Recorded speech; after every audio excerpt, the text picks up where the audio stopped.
Bismillahirrahmanirrahim. Assalamualaikum warahmatullahi wabarakatuh. Bertemu dengan saya, Baik Nur Sukyaleli, dari Madrasah Aliyah Negeri 1 Mataram, dalam pelajaran Pendidikan Pancasila dan Kewarganegaraan, kelas 10 semester 1. Pada pembahasan kita kali ini, kita akan pelajari bab 1 atau KD1 tentang nilai-nilai Pancasila dalam kerangka praktik penyelenggaraan pemerintahan negara.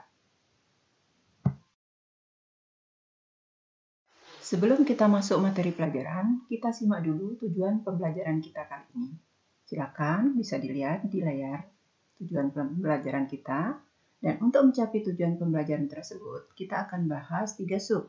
Yang pertama, nilai-nilai yang terkandung dalam Sila Pancasila. Yang kedua, penyelenggaraan pemerintahan negara Republik Indonesia.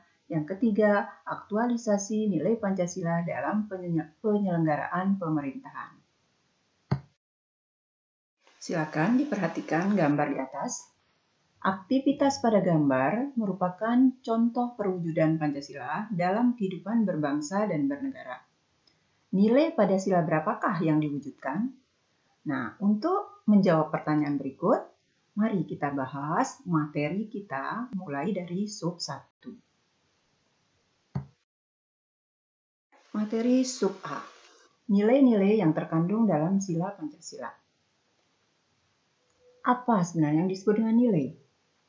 Nilai kita artikan bobot, kualitas, perbuatan baik yang terdapat pada berbagai hal dan dianggap berguna, berharga, dan memiliki manfaat. Nilai-nilai Pancasila merupakan kristalisasi dari nilai-nilai yang hidup dalam realitas beragama maupun adat kebudayaan bangsa Indonesia. Pancasila disebut sebagai dasar negara dan dijadikan sebagai pandangan hidup bangsa.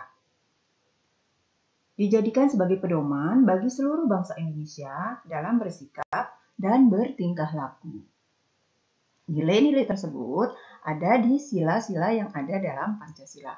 Dari sila pertama, kedua, ketiga, keempat, dan kelima.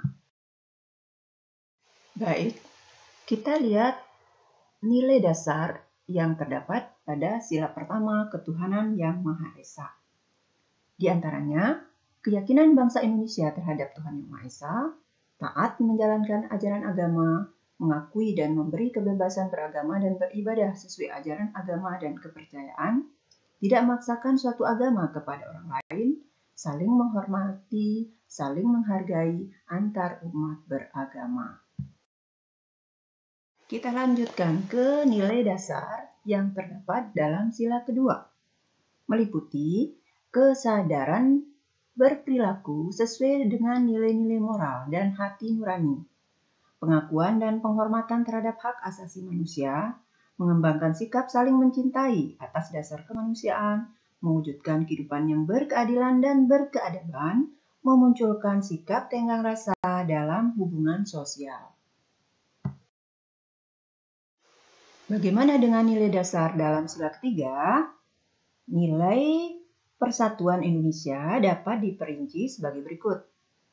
Mengakui dan menghormati adanya perbedaan dalam masyarakat Indonesia, mau menjalin kerjasama yang erat dalam wujud kebersamaan dan kegotong royongan, kebulatan tekad bersama untuk mewujudkan persatuan bangsa, mengutamakan kepentingan bangsa di atas kepentingan pribadi dan golongan, memiliki rasa bangga dan cinta pada bangsa dan kebudayaan Indonesia, rela berkorban demi kehormatan bangsa dan negara Indonesia.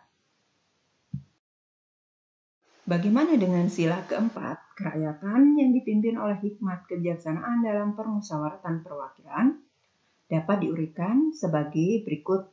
Pengakuan bahwa rakyat Indonesia adalah pemegang kedaulatan tertinggi dalam negara, mewujudkan demokrasi dalam kehidupan politik, ekonomi, dan sosial, pengambilan keputusan bersama, mengutamakan musyawarah mufakat, menghormati dan menghargai keputusan yang telah disepakati bersama, bertanggung jawab melaksanakan keputusan.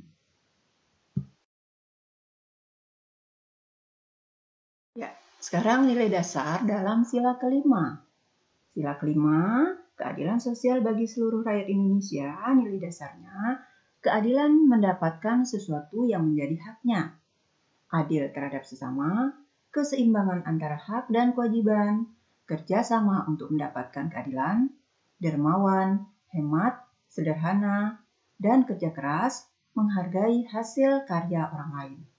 Alhamdulillah, itu nilai-nilai dasar dalam masing-masing sila yang ada di Pancasila.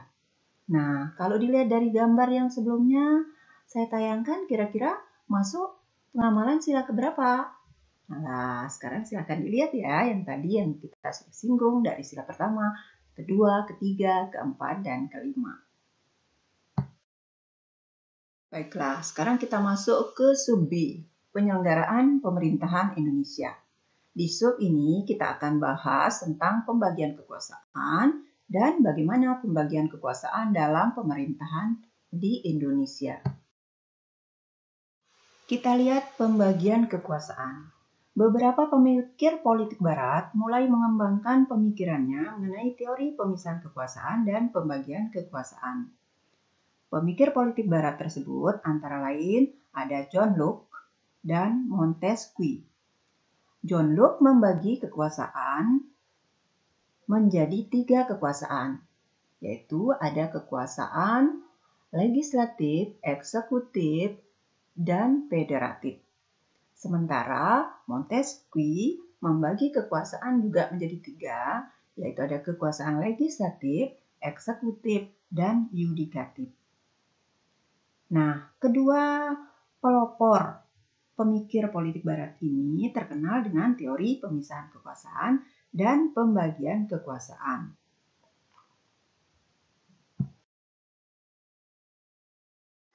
Indonesia menganut sistem pembagian kekuasaan. Ini dibuktikan dengan adanya lembaga-lembaga yang memiliki pemegang kekuasaan, baik kekuasaan legislatif, eksekutif, dan yudikatif. Lembaga-lembaga tersebut memiliki wewenang dan kekuasaan berdasarkan Undang-Undang Dasar. Pembagian kekuasaan di Indonesia dapat dibedakan menjadi 2, yaitu pembagian kekuasaan secara horizontal dan pembagian kekuasaan secara vertikal. Pembagian kekuasaan secara horizontal yaitu pembagian kekuasaan yang dilakukan menurut fungsi lembaga-lembaga tertentu.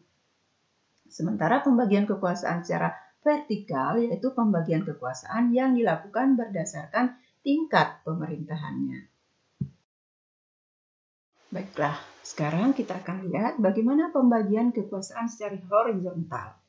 Pembagian kekuasaan secara horizontal yaitu pembagian kekuasaan yang dilakukan menurut fungsi lembaga-lembaga tertentu. Pembagian kekuasaan secara horizontal dipengaruhi oleh perubahan Undang-Undang Dasar 1945.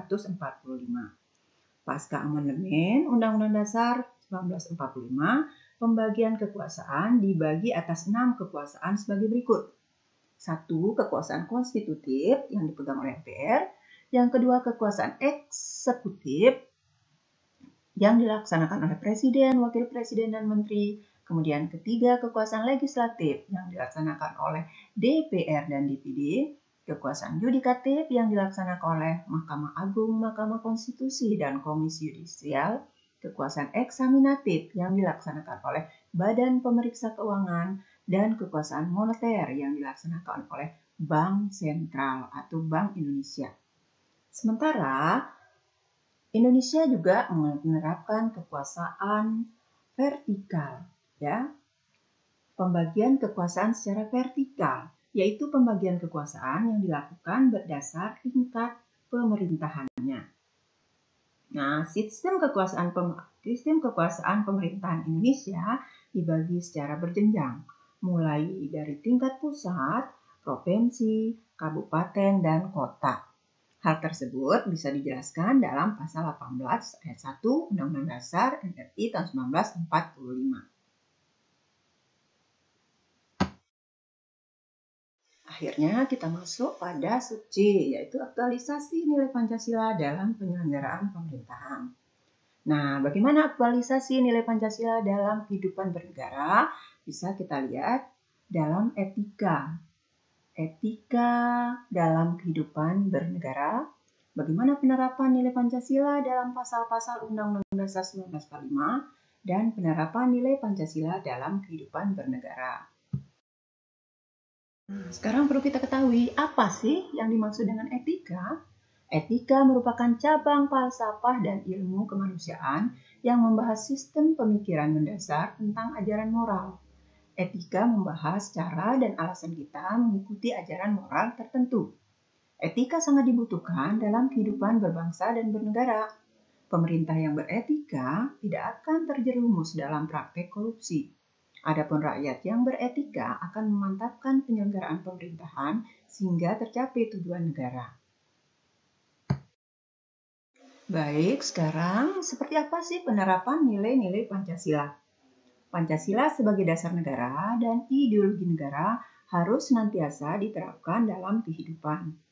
Pancasila harus menjadi jiwa pembentuk peraturan perundang-undangan di Indonesia. Pancasila juga menjadi acuan dalam pembuatan kebijakan negara, baik di bidang politik, ekonomi, sosial budaya, agama, maupun bidang pertahanan dan keamanan. Alhamdulillah, materi sudah kita sampaikan. Mudah-mudahan ada manfaatnya buat anak-anakku yang sekarang duduk di kelas 10 semester 1.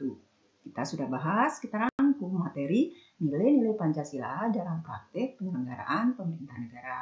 Cukup sampai di sini. Wabillahi taufiq wal hidayah. Wassalamualaikum warahmatullahi wabarakatuh.